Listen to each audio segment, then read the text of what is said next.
The world's a wild and interesting place. We are in Matthew chapter 9. And Michael, would you care to lead us in a word of prayer before we begin? Your Heavenly Father, we thank you for the day that you blessed us with today. We thank you for giving us the strength to come this evening, or want to come this evening, Lord, and worship you. We thank you for everyone that's been able to come out tonight. We pray that the study we're about to embark on will be fruitful, that we'll take something from it, that we will have prepared and read and studied so that we can better equip ourselves to be servants and warriors for you. Dear Lord, we pray that you go with us for the rest of this hour. And ask all these things in your name. Amen. All right. So we finished up chapter 8 last class, and I'm going to have to step forward or I'm going to fall down, and y'all are going to get to laugh at me. We're in chapter 9 tonight, and as I mentioned to Dwayne, if y'all didn't hear me or if you weren't being good enough at being nosy, we're going to have to find a way to squish a few extra chapters in, because I don't think we're going to make it through going one chapter a week or per class period. And I certainly hope that we can finish this study by the end of the year. But if y'all would bear with me tonight, we're going to get started. And we're going to read Matthew 9, 1 through 8. And getting into the boat, remembering that he just was told to leave by the folks across from Capernaum. Getting into a boat, he came and crossed over and came to his own city. And behold, some people brought to him a paralytic, laying on a bed. And when Jesus saw their faith, he said to the paralytic, "Take heart, my son, your sins are forgiven." And behold, some of the scribes themselves said to themselves, "This man is blaspheming." But Jesus, knowing their thoughts, said, "Why do you think evil in your hearts? For which is easier to say, 'Your sins are forgiven,' or to say, 'Rise and walk'? But that you may know that the Son of God has authority on earth to forgive sins." He then said to the paralytic, "Rise, pick up your bed and go home." And he rose and went home. When the crowd saw it, they were afraid, and they glorified God, who had given such authority to men. If you're thinking, I've read that somewhere else before, that is also paralleled in Mark chapter 2 and in Luke chapter 5. But what sticks out to us here?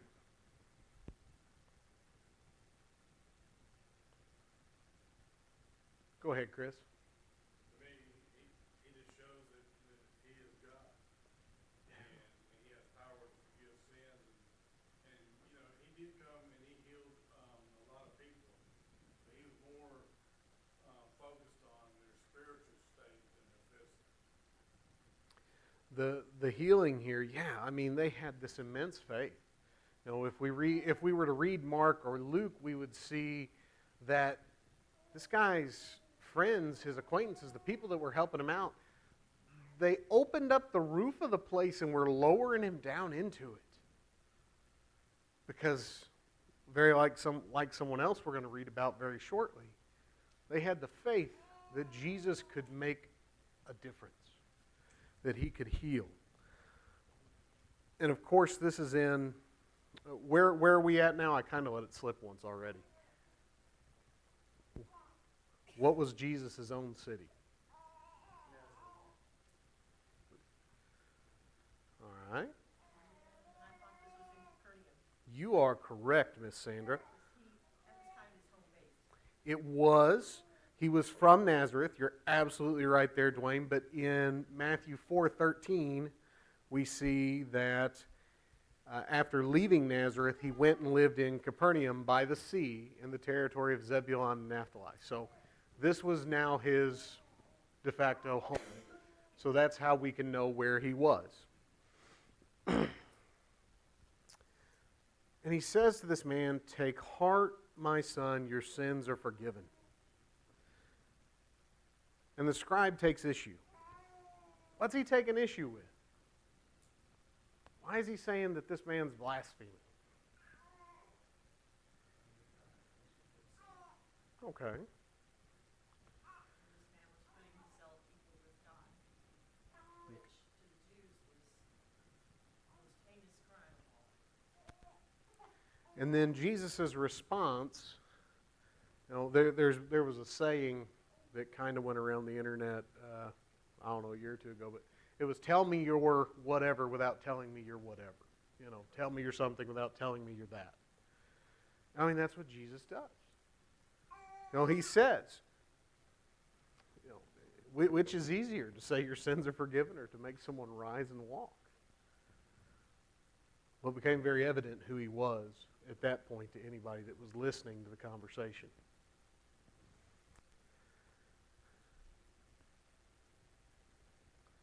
Actually, you can't answer either question unless you Yeah. And I kept thinking, and some of y'all may have had this off to the side too, when Jesus says, and he saw their faith, we've been talking about fruits and knowing someone by their fruit. I mean, this is very much, you see the fruit of this faith coming to life in these people's action in trying to make sure that this individual could be brought before Christ. Anything else on this section? I just think it's interesting that I'm glad that you started with, most people not doing the miracle right out of the gate from the physical miracle, right? And saying, they brought him this paralytic man, obviously, they knew that he was capable of healing, right? But instead, I think maybe because he saw the scribes and the Pharisees there, he forgave his ailment that everybody has, right? He forgave the sins first, and obviously the point. Yeah. I mean, he certainly demonstrates that he has power over the far more deadly condition.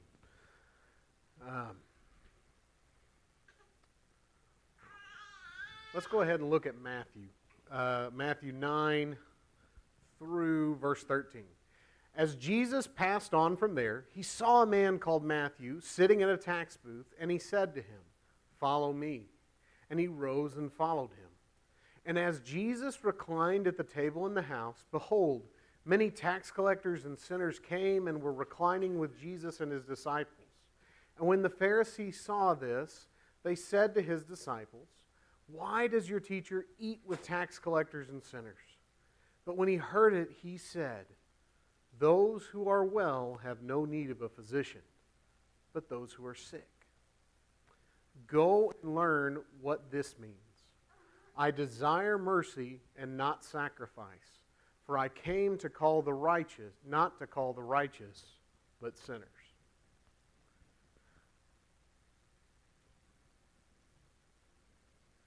We, of course, know tax collectors were the worst of the worst of the worst. I mean, maybe just a hair above Samaritans, but it would have been close.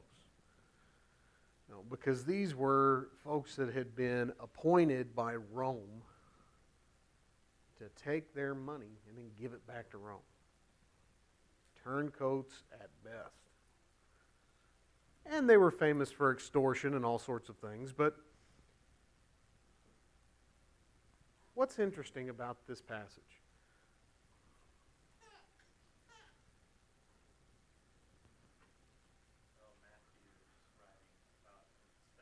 Yeah, that's a little bit interesting. Yeah, we've all done that a time or two.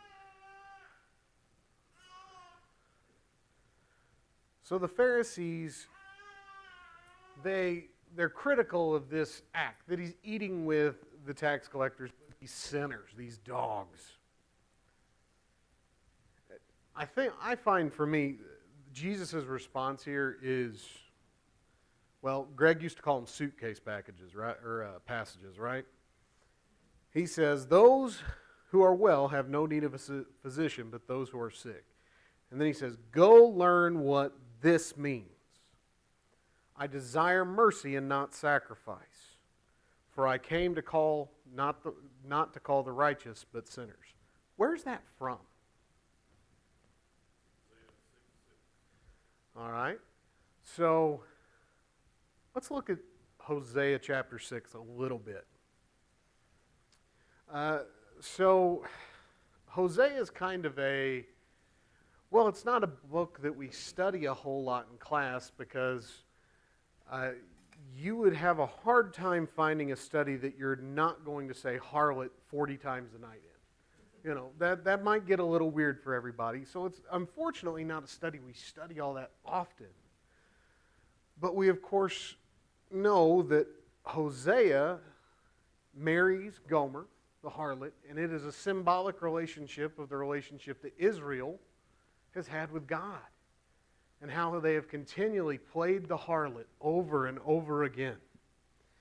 And we see in chapter 4 and 5 just condemning language of the Israelites. And then chapter 6 is beginning with their response. So chapter 6 and verse 1, it says, "Come, let us return to the Lord, for he has torn us, but he will heal us. He has wounded us, but he will bandage us. He will revive us after 2 days. He will raise us up on the third, that we may live before him. So let us press on to know the Lord. He is going forth, is as certain as the dawn, and he will come to us like the rain, like the spring rain watering the earth." Here's where it gets juicy. "What shall I do with you, O Ephraim? What shall I do with you, O Judah? For your loyalty is like a morning cloud, and like the dew which goes away early. Therefore I have hewn them to pieces by the prophets. I have slain them by the words of my mouth, and the judgments on you are like the light that goes forth. For I delight in loyalty rather than sacrifice, and in the knowledge of God rather than burnt offerings." So what's Jesus calling these Pharisees here? Worse than that. He's calling them a pair of harlots. He's saying, you're the same. He says, go learn the meaning of what that means. That's a pretty...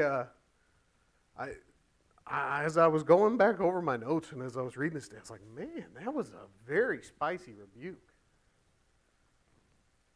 And as with many of the things that we've already studied and will go on to study, what is it that Jesus is demanding of his people? Is it to look righteous? Loyalty? Their hearts. You know, that word loyalty in the Hebrew, it means about 16 different words, but kind of the highlights are loyalty, loving kindness, goodness, faithfulness, being merciful. You know, it's referring to someone who is compassionate and empathetic and loving toward others, and also has the self-awareness to know that they aren't perfect either. That's what he desires. It goes back to that, not trying to look good and inside you're far away. Yeah, and I couldn't help but also think of Psalm 51 and David, you know, a broken and contrite heart. Not the blood of bulls and goats. Yes, that was part of it. But if you didn't have a broken and contrite heart, but you killed 1,000 goats, well, you just killed all your livestock. The same here. If you're making sacrifices, talking to the Pharisees, we're talking about the things like tithing dill and mint and cumin and making your phylacteries bigger and you're being righteous. That's not what he wants. He wants you to really be righteous. Go ahead. So later on in that passage on the other side of the I desire mercy, not sacrifice part, he talks about how priests murder on the way to Shechem. So they're murderers. Yeah. They're, you know, and when you think about that in the context of Matthew 9, when you think about what's going on, the greatest work that could be done for lost souls is going on. The word of life is there to help these people, to help Matthew, to help them. And hinder the work of God, not helping save the souls of mankind. That's about as unmerciful as you can get. Yeah.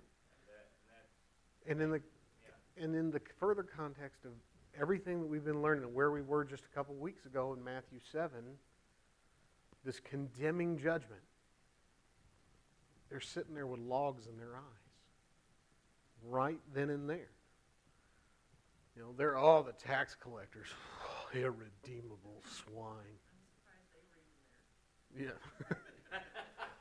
Good point. Well, you know, Jesus' fame, and this is certainly something that we'll see throughout here, but especially toward the end of the chapter, you know, Jesus tells them, don't tell anybody about this miracle. Well, the thing that we see over and over and over again is Jesus' immense power in the miracles that he did and the wonders that he created. They were so miraculous, people couldn't help but tell. You know, I've often wondered why so often, and we try to explain it. We say, well, it wasn't his time. And, you know, the more I think about it is he told them, but they didn't have a chance. Because believe me, if somebody in here were to walk up to someone in my family that is very sick, you know, somebody with dementia or somebody that has a chronic condition that they have no hope of getting better, and says, arise and walk, and they get absolutely better like it never happened, yeah, I'm going to go tell everybody. You can tell me not to. I'm going to go tell somebody. I bet y'all would too. It's just too amazing to keep to yourself. And we should feel the same way about the Word. Because this is too amazing to keep to ourselves. We have all that power and all that wonder right here.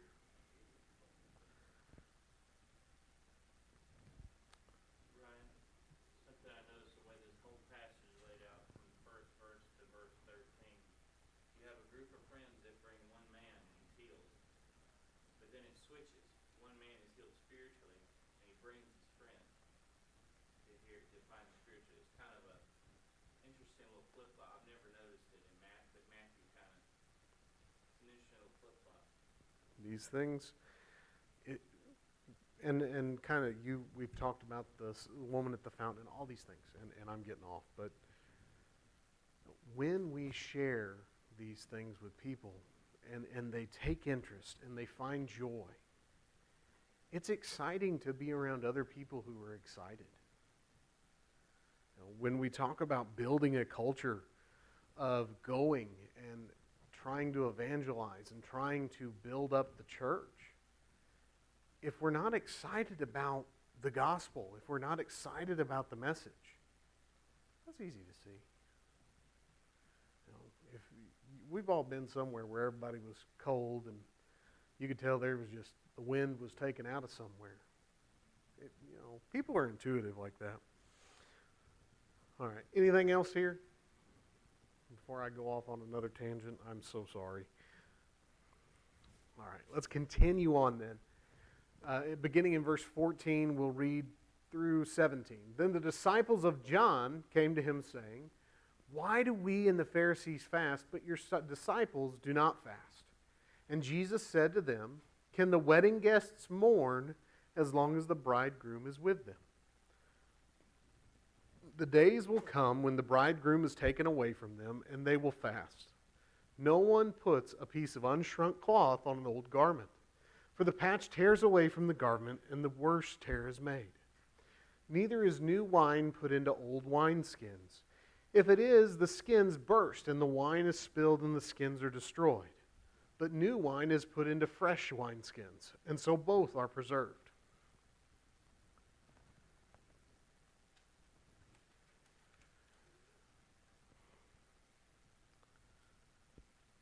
So why is this discussion important for us? What's Jesus talking about here?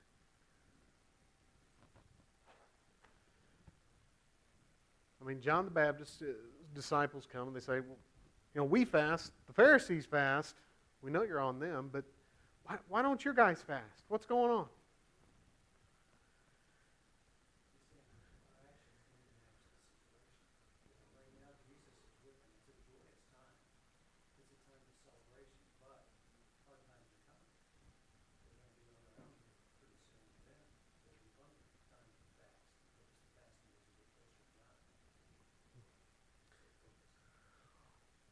I mean, in both of these demonstrations that Jesus gives, the new cloth and the new wine, that would be representative of Jesus and his disciples, yeah?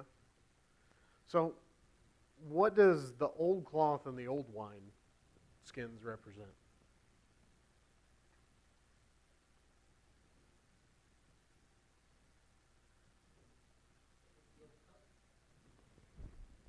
Yeah. You know, we've mentioned just about every class, Jesus came to fulfill the law and the prophets. He didn't come to add to it. He didn't come to be a patch on the problems. He came to fulfill the plan of God and establish his kingdom. And then that was the introduction of the new covenant, the new garment, the new wineskin. Because if we took, think about, if you take things from the New Testament that are different from the Old Testament and you try to patch it in, well, it's not going to make sense. It's not going to work. Why would Jesus have come? Why in the world would he have died if we're still going to have to sacrifice bulls and goats? And if, we have a skin condition that clears up, we're going to have to go to the priest and get looked at and camp outside for 2 weeks. And then, what doesn't make sense? It's dysfunctional and it's not going to work. So, these statements he makes are very much metaphorical of, I'm something new. And what I'm setting up is not compatible with just adding to this. In addition to that statement of, I'm only going to be here for a short time.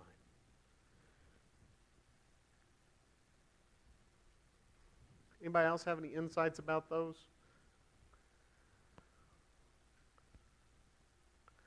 I'm so proud of it. Just because I said we needed to move fast don't mean nobody... Y'all can say what you need to say. Let's keep going here. In verse 18, while he was saying these things to them, behold, a ruler came in and knelt before him, saying, my daughter has just died, but come and lay your hand on her, and she will live.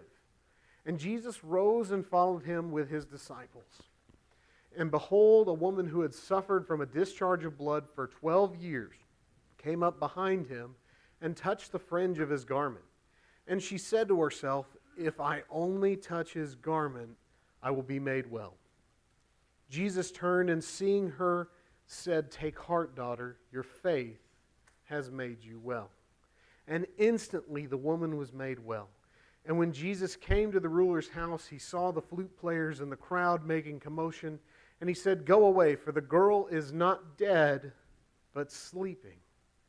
And they laughed at him. But when the crowd had been put outside, and he went in, and he took her by the hand, and the girl arose. And the report of this went through all that district. If you're keeping track of parallels, this instance is also in Mark chapter 5 and Luke chapter 8. And I believe the ruler's name is Jairus or Jairus. I knew that was close to it. I just didn't know if I was saying it right. Thanks for confirming, Miss Sandra. So this event, a lot of faith. A lot of faith. From the ruler coming to Jesus, but this woman. Now, I'm a big baby. I will readily admit that. If I bleed for 30 minutes from anywhere, I'm going to be really concerned. I'm going to be like, that ain't stopping. We need to do something about that. 12 years.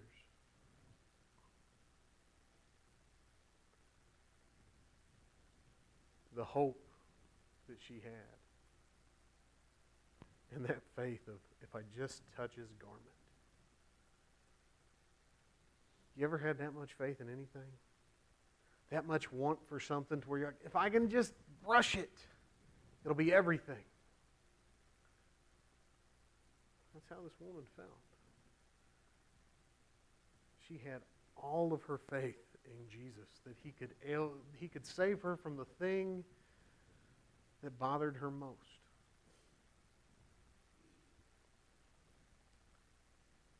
Right. Go ahead.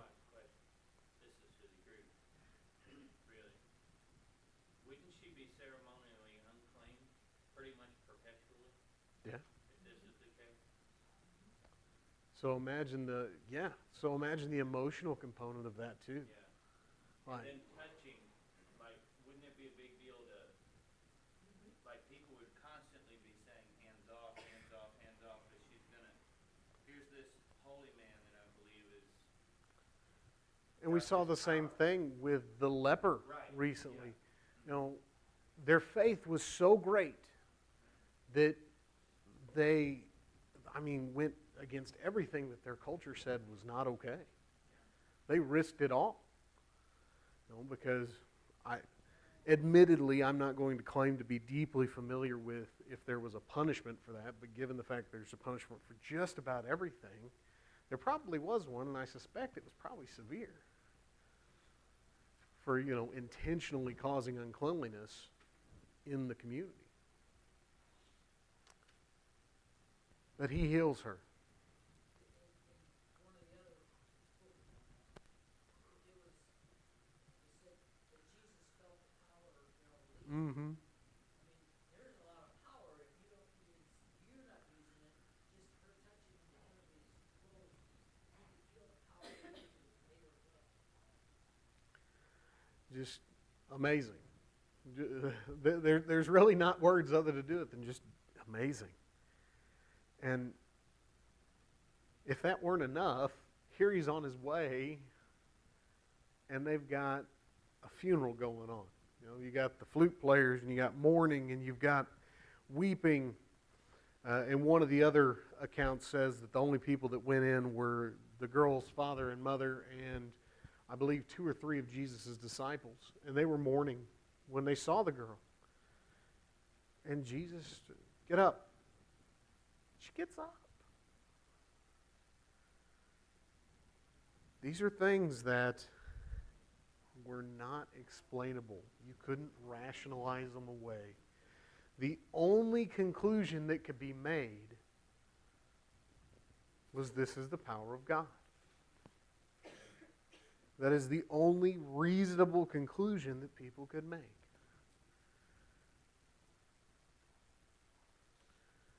And as I mentioned a bit ago, the report went through all the district. People were running out. This guy raised someone from the dead. In tight-knit communities, if somebody dies, everybody knows real fast.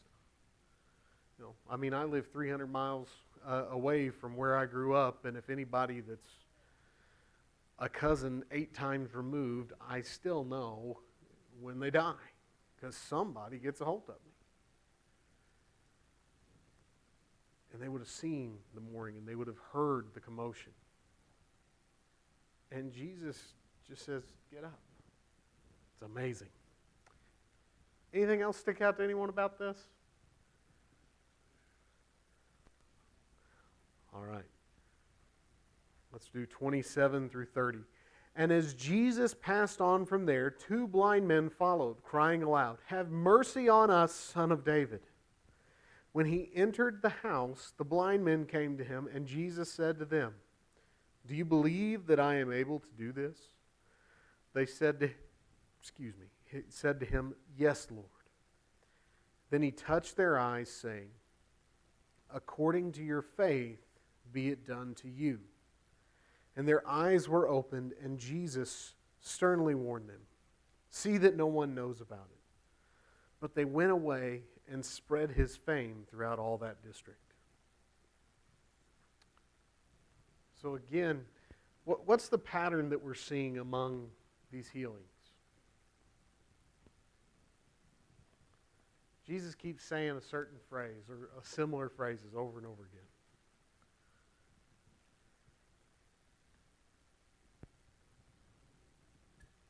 He told the woman with the hemorrhage, "Your faith has made you well." He tells these 2 men, "According to your faith, it be done to you." You think if somebody would have been a detractor that would have been trying to, I guess, trick Jesus, or if they didn't believe that he could do it, do you think they would have been healed?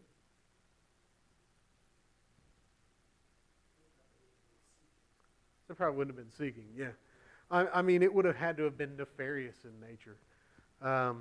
But, you know, all these things, these miracles that Jesus is doing that arrest the laws of nature and science and everything that we understand, he's telling these people that it'll be done according to their faith. So when it comes to us and our lives, and our repentance, and our prayer life, and our, faith, how much of a role does that play? I don't have a quantifiable answer for you other than a big one. Our faith matters. Going through things in a I'm completing the motions kind of way, it's not beneficial and it's not what God is looking for. We are to be faithful and have this faith. And I've written a note on here that I can't see. Oh, I already said it. Yeah, that the good news of Jesus was something that they couldn't contain. Even though he had told them to keep it to themselves, they ran and they told everybody they could as quickly as they could. There's a lot of these doings that he does that he tells them. I always wondered why he tells them, hey, what about this?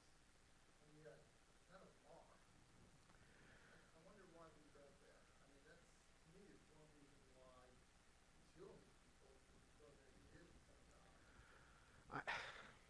I had a thought today, and this is purely speculative because I can't find a book, chapter, and verse that says this is exactly why Jesus did this.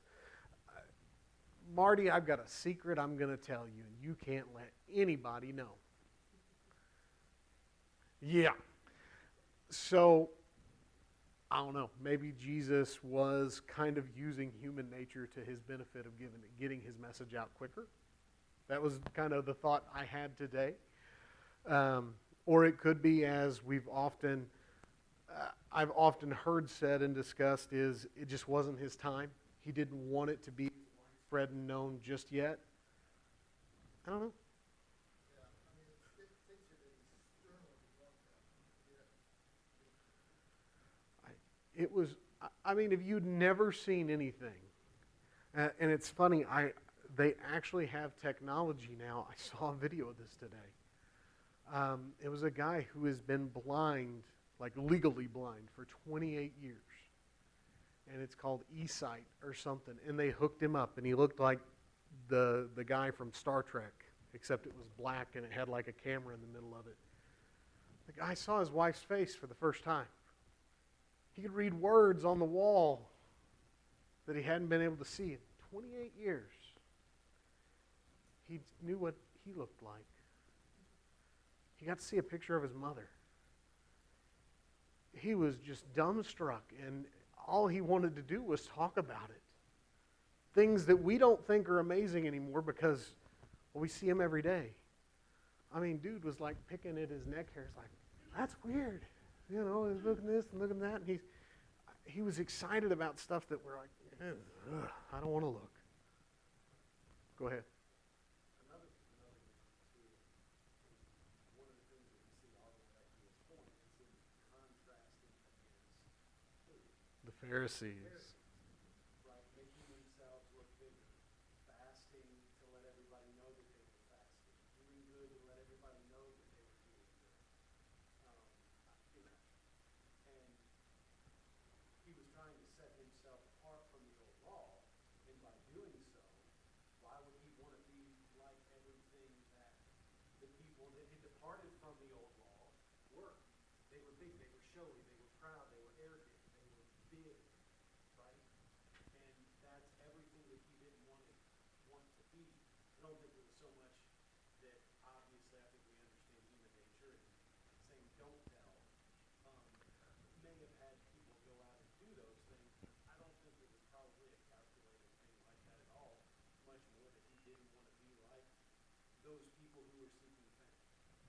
See, I knew if we talked long enough, somebody'd have a better answer than I had in my head. So, yeah, building off of that, I'm thinking back at the time where there was a time, I don't know when it was, somebody wanted to make him king. They wanted to make him king. Well, When was that? I can't remember. Yeah, He had to depart because he was afraid to leave. yeah, he was afraid they're gonna make him a king. So what's the deal? Jesus is king. Why not want to be treated like a king? It's not just because it wasn't his time. It's because that's not the way he was supposed to become king. The way he's supposed to become king is to like, you don't get put in the highest place because you reach and grab it. Because you got all this power to attain it. You do so by laying your life down, which is the proper way that God wanted him to be exalted. well, that's why the Bible tells us that he. Demonstrate other than just right, because you see bank robbers, right? Robbers come in, everybody lays on the ground. They tell them when you leave, you better not tell anybody before I leave, right? And I mean, if I this guy here and someone who was haughty and arrogant and wanted to make sure that the focus was on them, just healed me, I'm probably not going to say anything because this dude just make it wall, right? So he told me not to say anything. But someone who is forgiving, someone who is, humble, I think there's probably a lot of lessons to be learned from that, and I think you were spot on. I also think your comment was spot on about Jesus not wanting to be exalted in the way that was not the plan. And also, we have just this, the knowledge that we're gonna, Jesus has laid out in the Sermon on the Mount, when you give, don't let your right hand know what your left hand's doing. We're not sinning if somebody exalts us for doing good.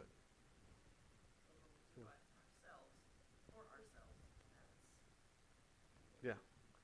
We shouldn't ever be doing the good things for that exaltation, but if it happens, you don't need to go feel guilty about it. That's, The very first verse of chapter 8, he come down off the mountain, and great crowds followed him, and the leper come up, and he healed him and said, don't tell anyone.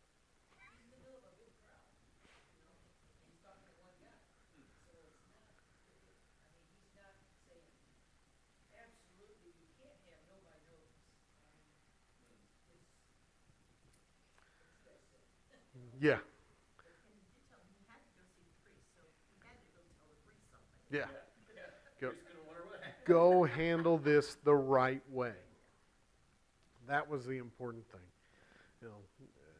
Maintaining that appropriate response. Well, looky there. We've got 5 minutes left, and we're going to finish a chapter. Well, maybe not.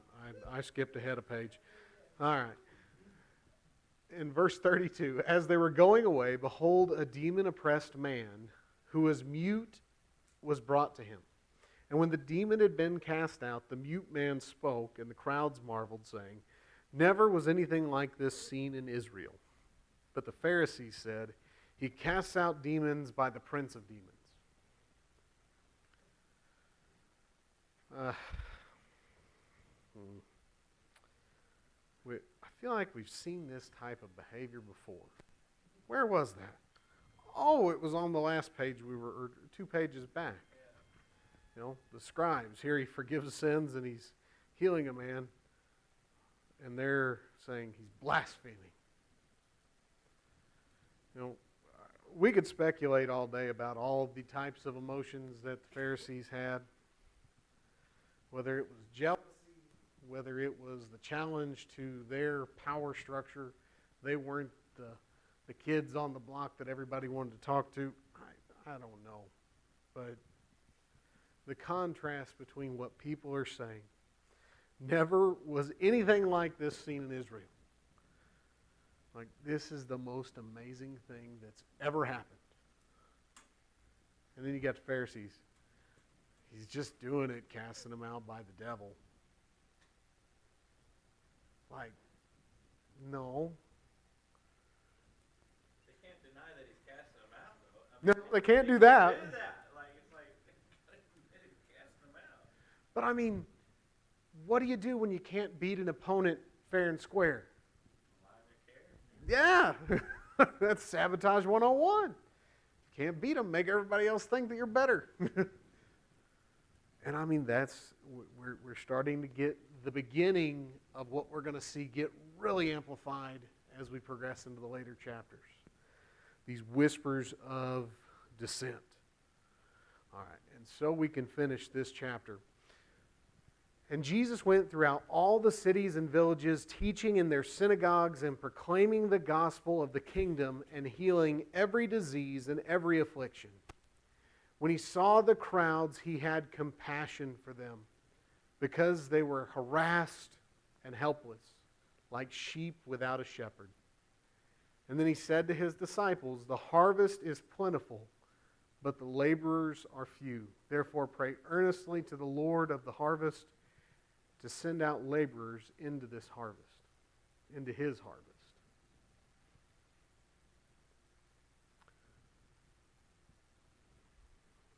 Does anything stick out real strong to anybody?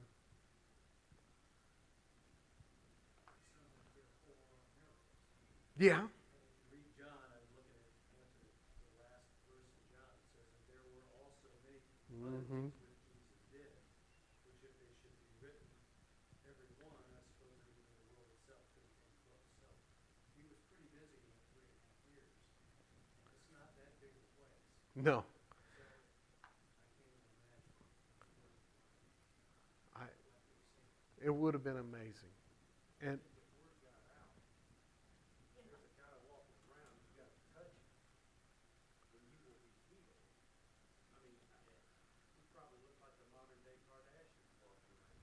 oh, mercy. Flocking to him everywhere just to touch him. I mean, you would have to, how far would you travel just to touch Jesus if you were injured or if you have a loved one? There is no distance too great.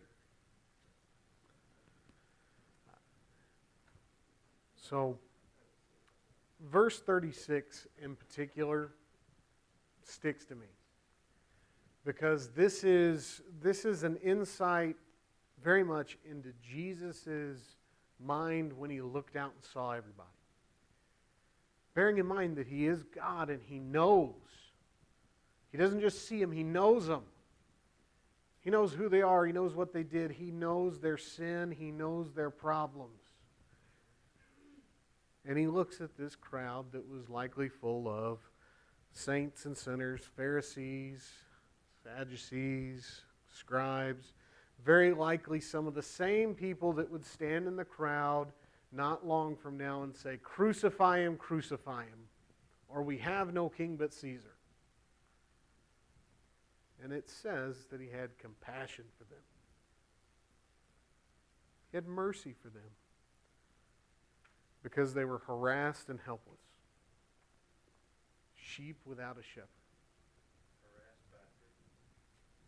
Rome, the Pharisees, the Sadducees, the Herods. Take your pick.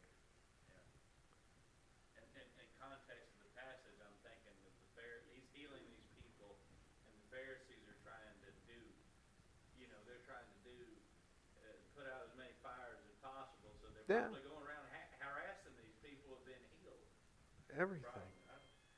And there's a lesson to be learned from this. And when we see crowds, we certainly should not be putting ourselves in the same place as the Creator. But when we see people that are struggling and helpless and sinful, do we look at them in the same way that Jesus did here, knowing that they need the Good Shepherd, the great physician? Or do we behave like the Pharisees that we read about, judge not, lest you be judged?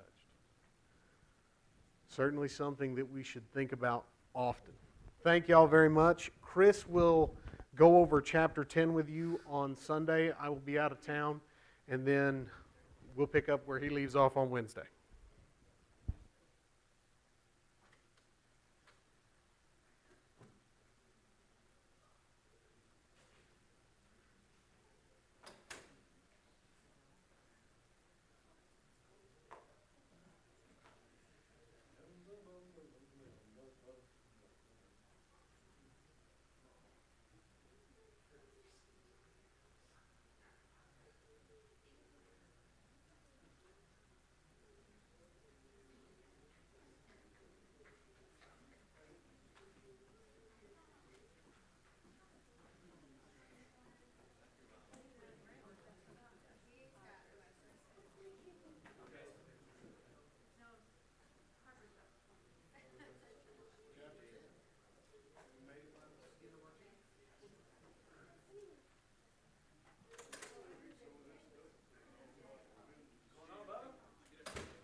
Good evening.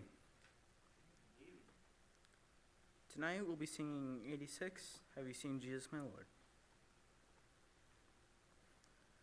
Have you ever stood at the ocean with the white foam at your feet? Felt the endless thundering motion? Then I say you've seen Jesus my Lord. Have you seen Jesus my Lord? He's here in plain view. Take a look, open your eyes. He'll show it to you. Have you ever stood at the sunset with the sky mellowing red? Seen the clouds suspended like feathers? Then I say, you've seen Jesus my Lord. Have you seen Jesus my Lord? He's here in plain view. Take a look, open your eyes. He'll show it to you. Have you ever stood at the cross with the man hanging in pain? Seen the look of love in your eyes? Then I say, you've seen Jesus my Lord. Have you seen Jesus my Lord? He's here in plain view. Take a look, open your eyes. He'll show it to you. Have you ever stood in the family with the Lord there in your midst? Seen the face of Christ in your brother?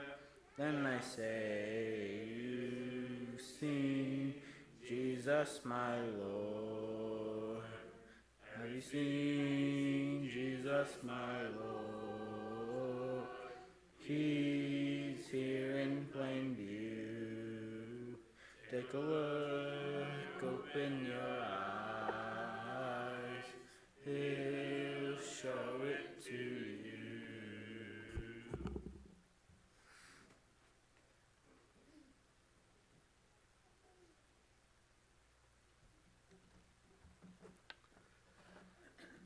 Good evening, good evening. I am hoping that this will come as a surprise to some of y'all, but I'm a little grumpy here lately. Might call me cantankerous, or downright crotchety, but I can't help it. There's so much going on, it's just getting on my nerves. It's just so many things that grind my gears. You know what really grinds my gears? Somebody leaves a shopping cart in the middle of the parking lot, and they could push it 10 feet away into this nice little buggy home. Push it to its buggy home. It's not that hard. It really grinds my gears. You know what else? Slow drivers. Slow drivers, just get out of the way, especially if you're in the fast lane. Slow drivers don't drive in the fast lane. You drive in the slow lane. Come on. You know, even worse are slow walkers. You know, this is a fast-paced life. We got stuff to do, places to be. Come on with it. Get in gear or get out of the way. Grinds my gears. When somebody forgets that their blinker's on, I guess, do they not know what the blinker's for? You turn it on if you're going to turn left, but then you just keep driving. You're telling the world that you're going to turn left, and you just don't. What's it there for? I think they forgot how it works. This is an easy one. And ladies, I'm on your side with this one. I've worked with women for 15 plus years now. It's not that hard to put the seat down. It's just really not. That's how it goes up, goes down. Leaving it up is an issue. Put it down. Get with the program. It grinds my gears, Mike. If you're traveling, you've got the middle seat 2 armrests and you take up both of them, do you not realize that other people might like to use the armrest also? This really grinds my gears. When you're in a group message, which is bad enough being in a group message, but you're in a group message and everybody's got an iPhone but one person. That's right. You've got that one person with the Android, you got this little green message popping up. Just come on to the dark side and get an iPhone. Come on with it. Grinds my gears. Well, I can tell I'm in good company. Some of y'all are grumpy and crotchety too. All kinds of things grind my gears. I want to tell you about one really though. Here's one I hate. You're sitting in your house, minding your own business. Maybe you're trying to take a nap. Maybe you just put the kids in bed and you're trying to, read a book. Or maybe, and this is when it usually happens, it's the middle of the night. Dead quiet, peaceful sleep, and all of a sudden, or a ding dong. And no, it's not an Amazon package at the door again, which is a whole other set of crotchety grumpiness that comes out of me. No, it's not them. It's the neighborhood hoodlums just ringing the doorbell and running away. It's not funny, and it grinds my gears. It's not. It's not funny. People are trying to sleep around here. I clearly need my rest, all right? I'm getting a little grumpy. It grinds my gears. Matthew 7, we're going to pull this in. We are. We're going to take a turn here. All right, so Matthew 7, verses 7 through 8. It says, "Ask, and it will be given to you. Seek, and you will find. Knock, and it will be opened to you. For everyone who asks receives, and the one who seeks finds, and to the one who knocks it will be opened." Now, the verbs in this verse, knocking seems to be the most aggressive. There's this progression of verbs. You go, asking is relatively passive, and then we move to seeking. That requires slightly more assertion, but then knocking, that's pretty invasive. You're knocking until someone opens. That requires perseverance, boldness even.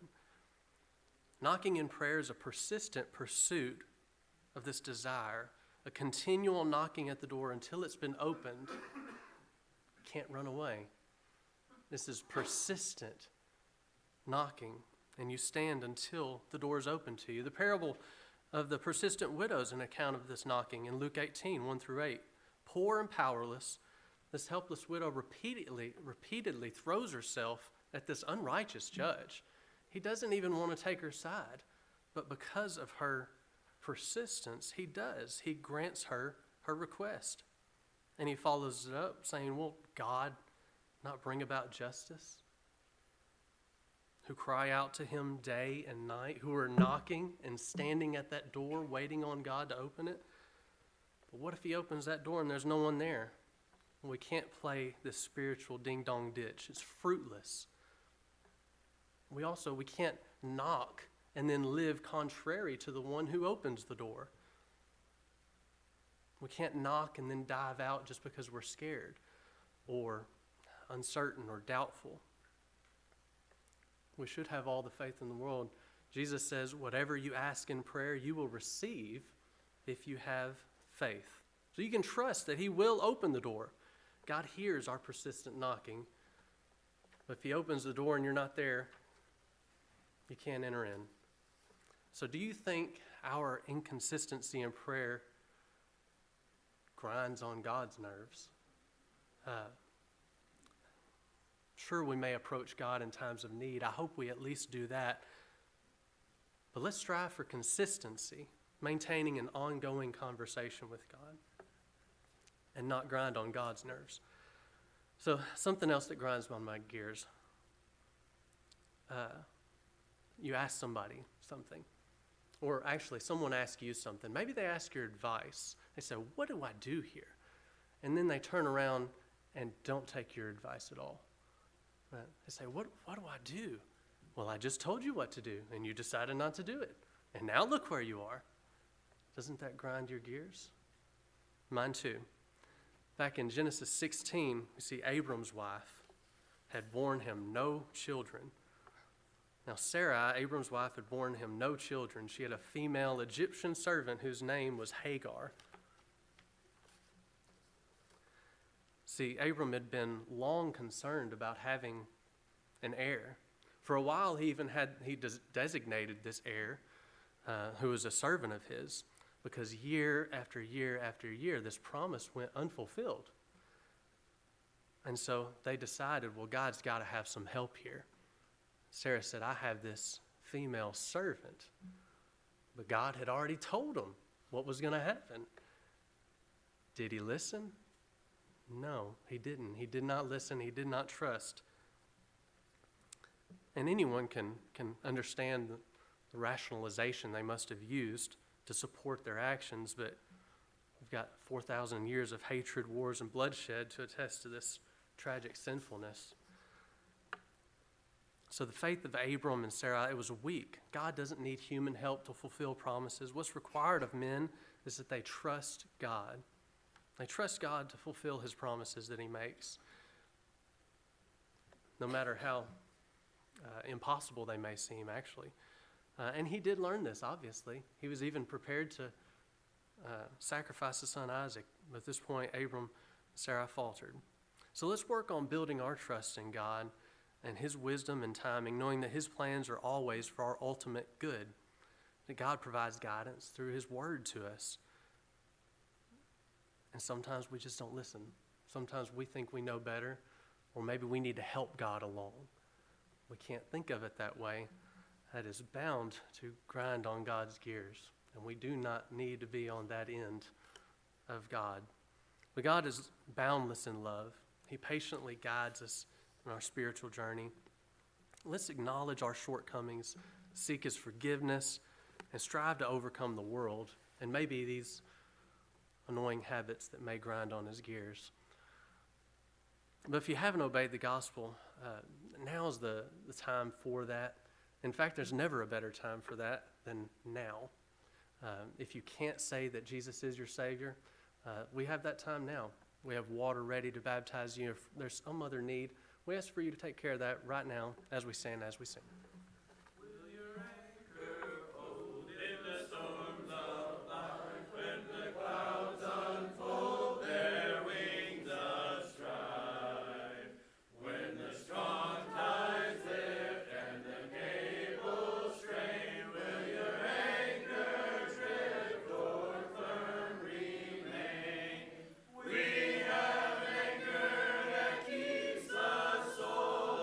Steadfast and true.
Good to see everyone out tonight. Appreciate everyone being here. Thanks to Alan for another excellent invitation. Appreciate it so much.